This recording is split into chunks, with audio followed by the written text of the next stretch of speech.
My name's Bond. James Bond.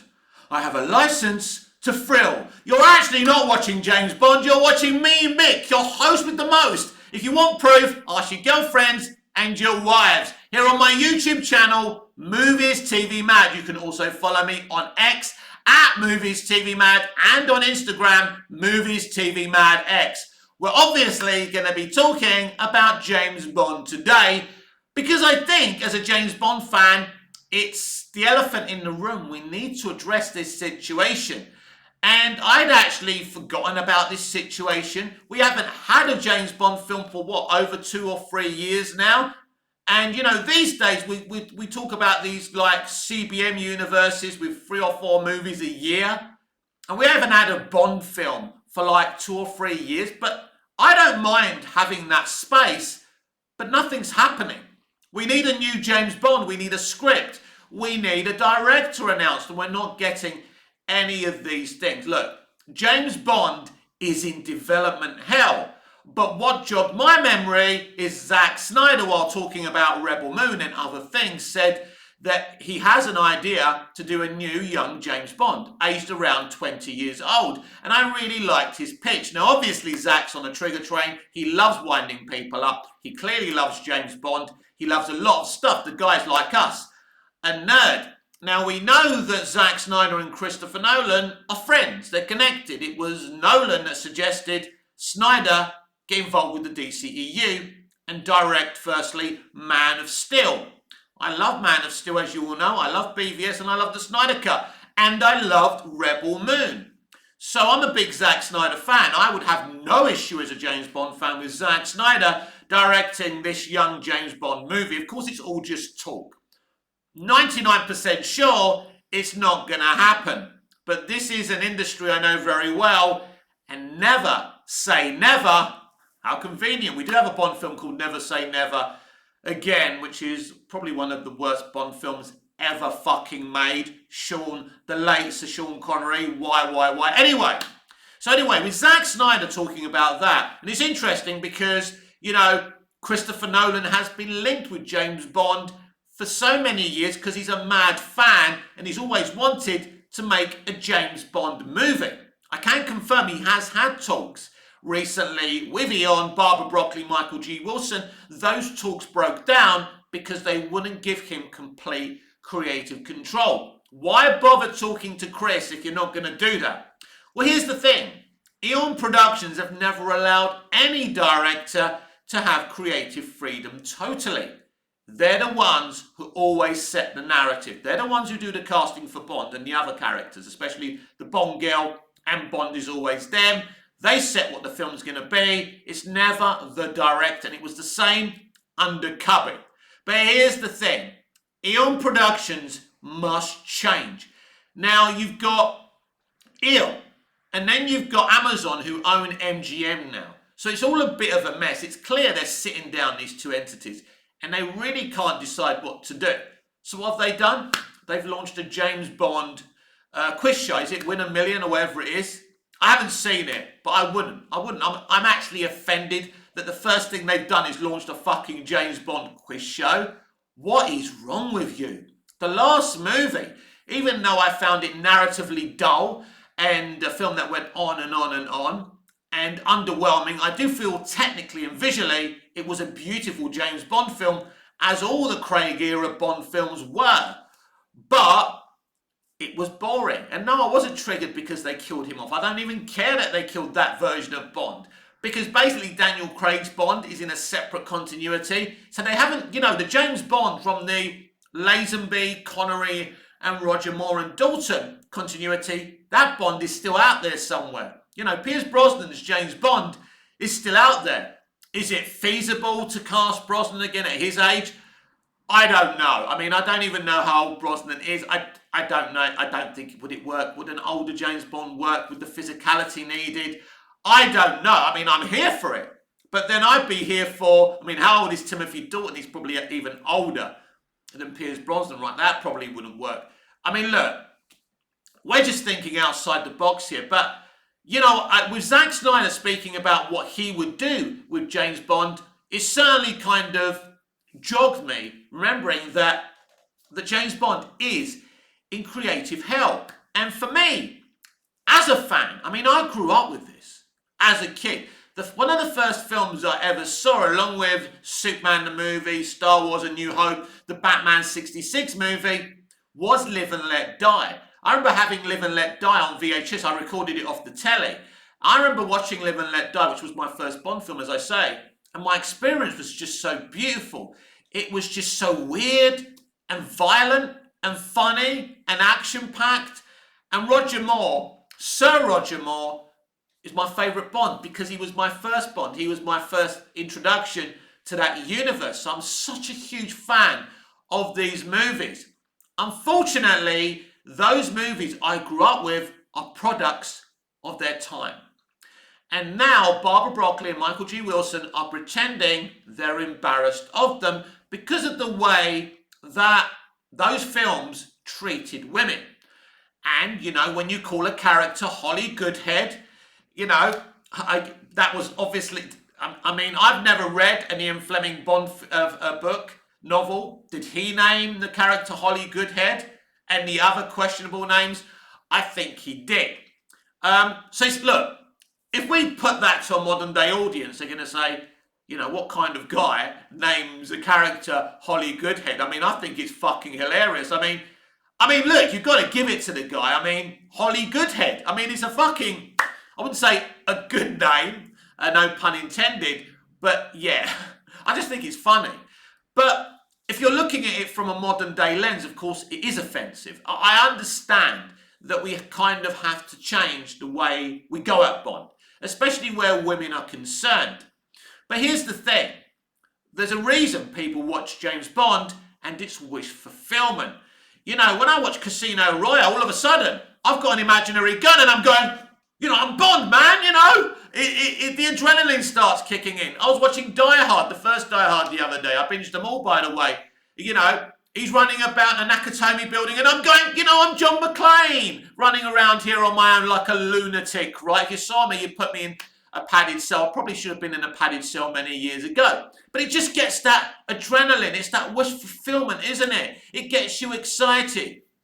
You either want to be Bond or you want to be underneath Bond. It's wish fulfillment either way. And you've got to be careful when you're developing James Bond. If you get rid of the kind of sexiness of it, that he's sexy or the women around him are sexy, you know, if you try and make it current day, if you go too PC with James Bond, you take the fun out of it. Because, you know, and it's very, very difficult to look at it and say, what should we only have attractive people in James Bond? That's not what I'm saying.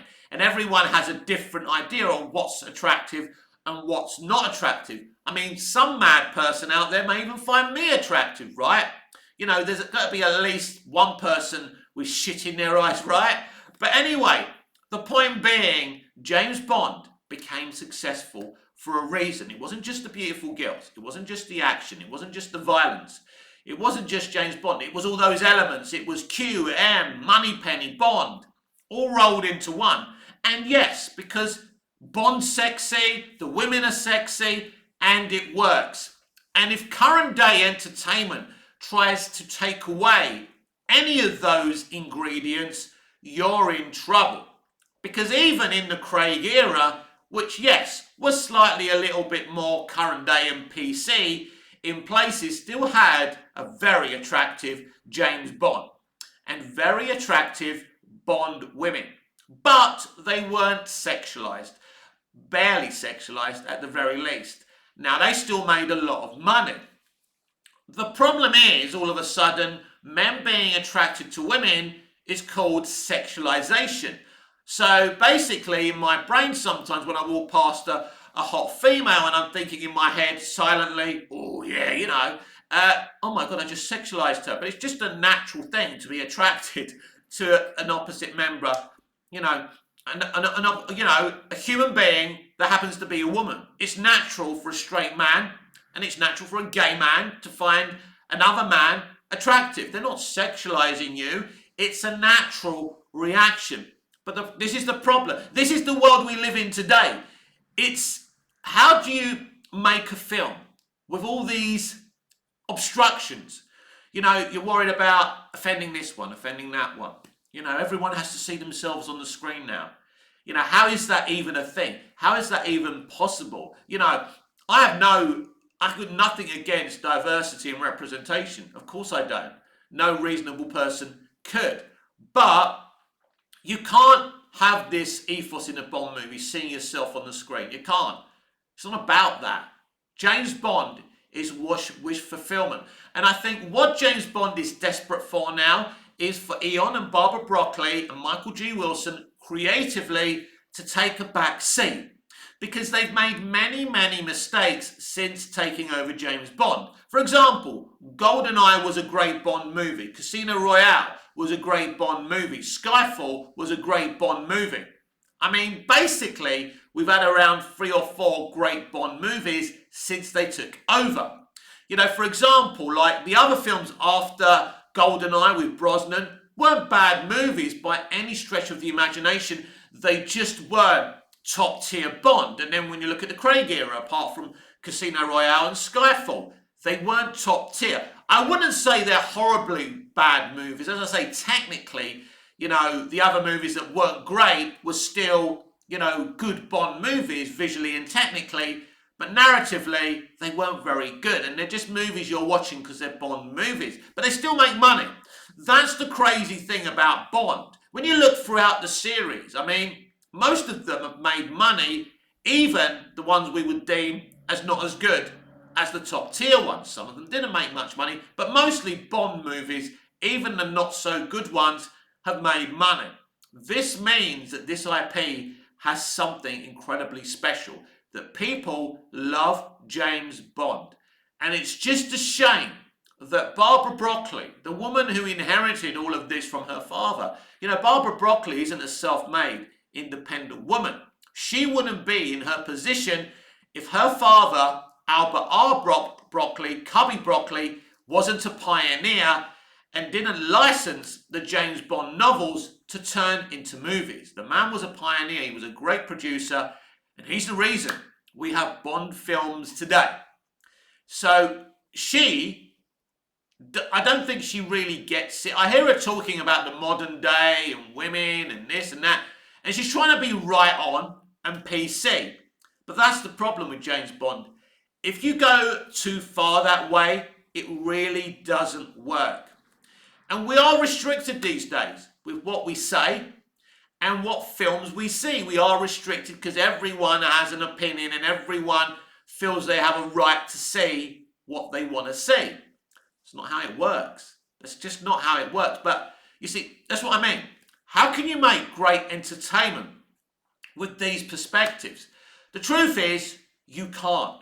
You can't make great James Bond if you can't have a, you know, at the end of the day, if you can't have a woman in a bikini, right?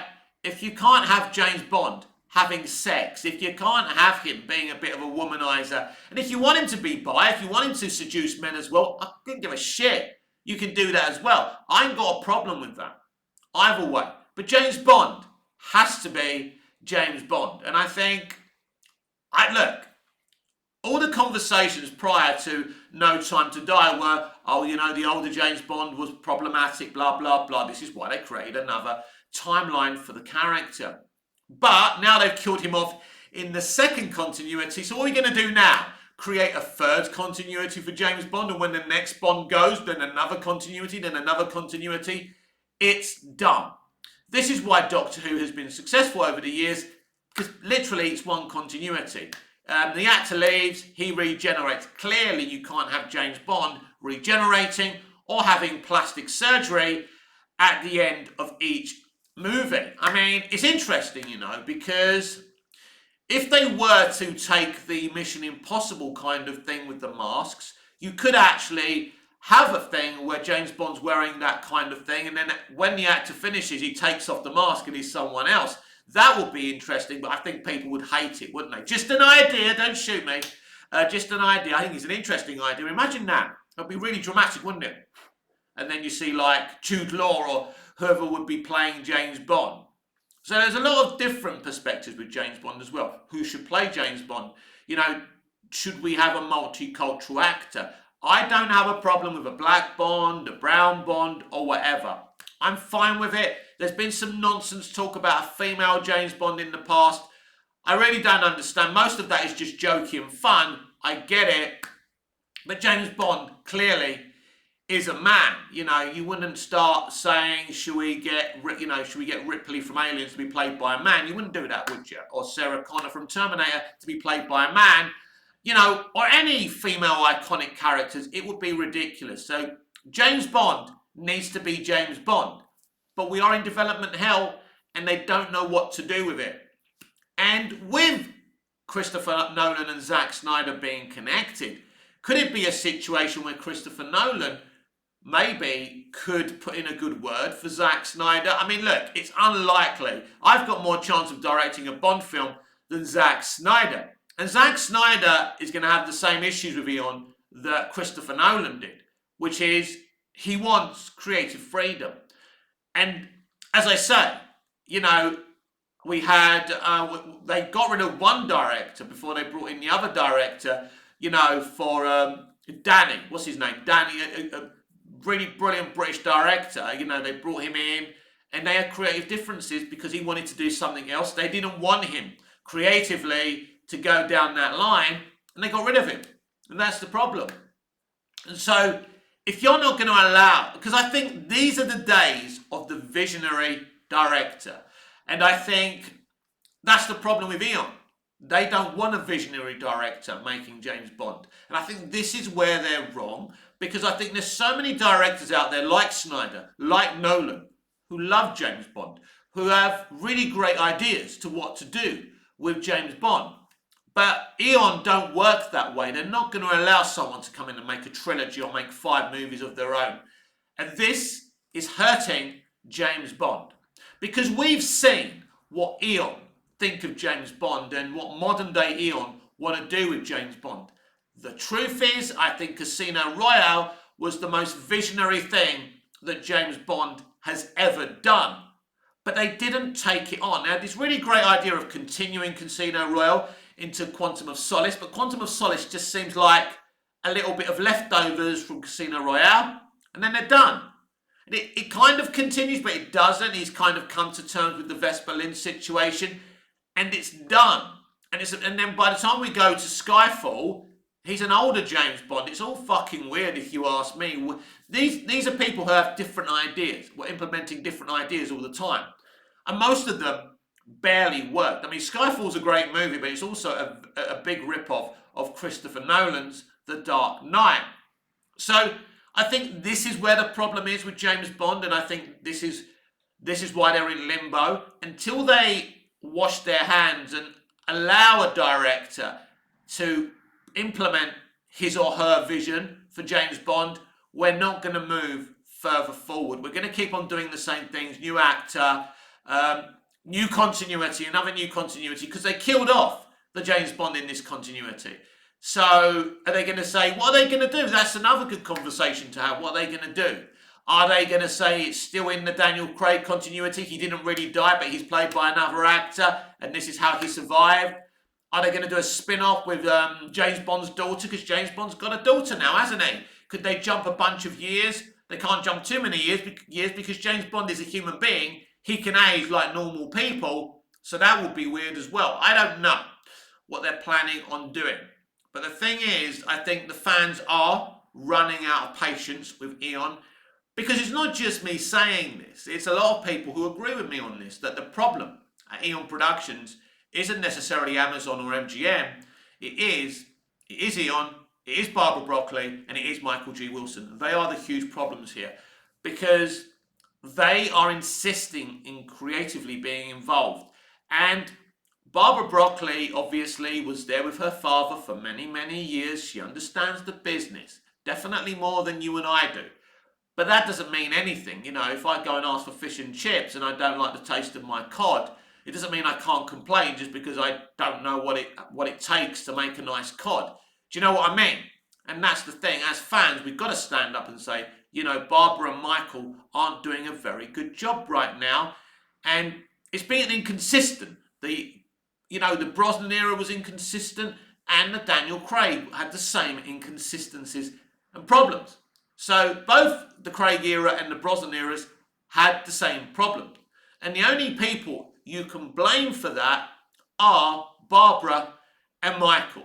And in a way they tried to blame Pierce Brosnan for some of the problems because of his age or whatever.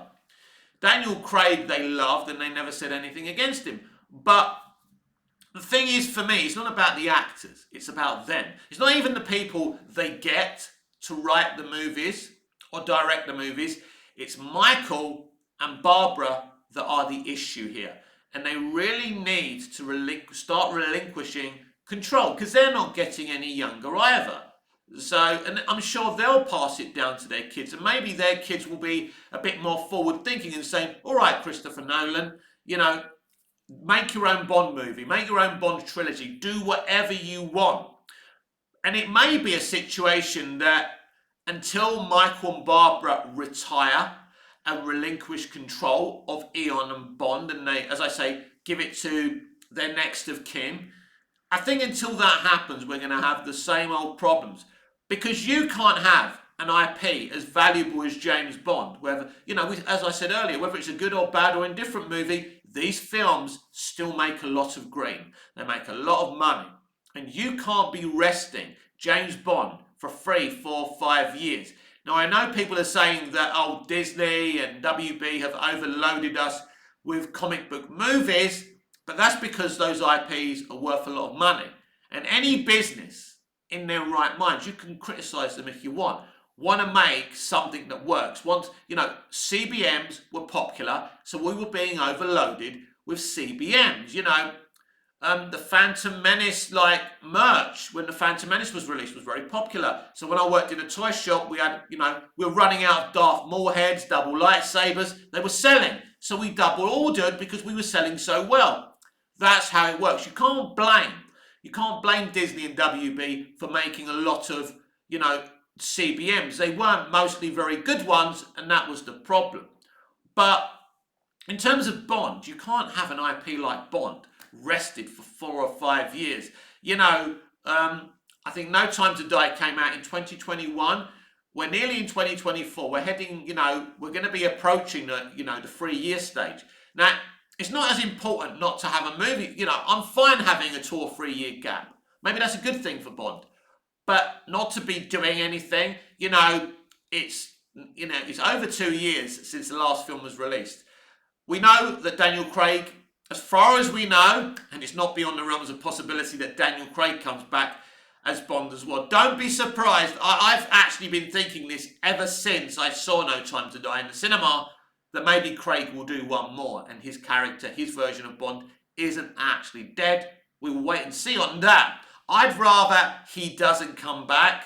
I didn't like some of the shit he was saying either. I mean, he was saying that he hates straight bars, that he hates straight men. It was ridiculous. I mean, straight men are your fans, are they're the biggest dynamic in Bond. They're the ones who watch James Bond films.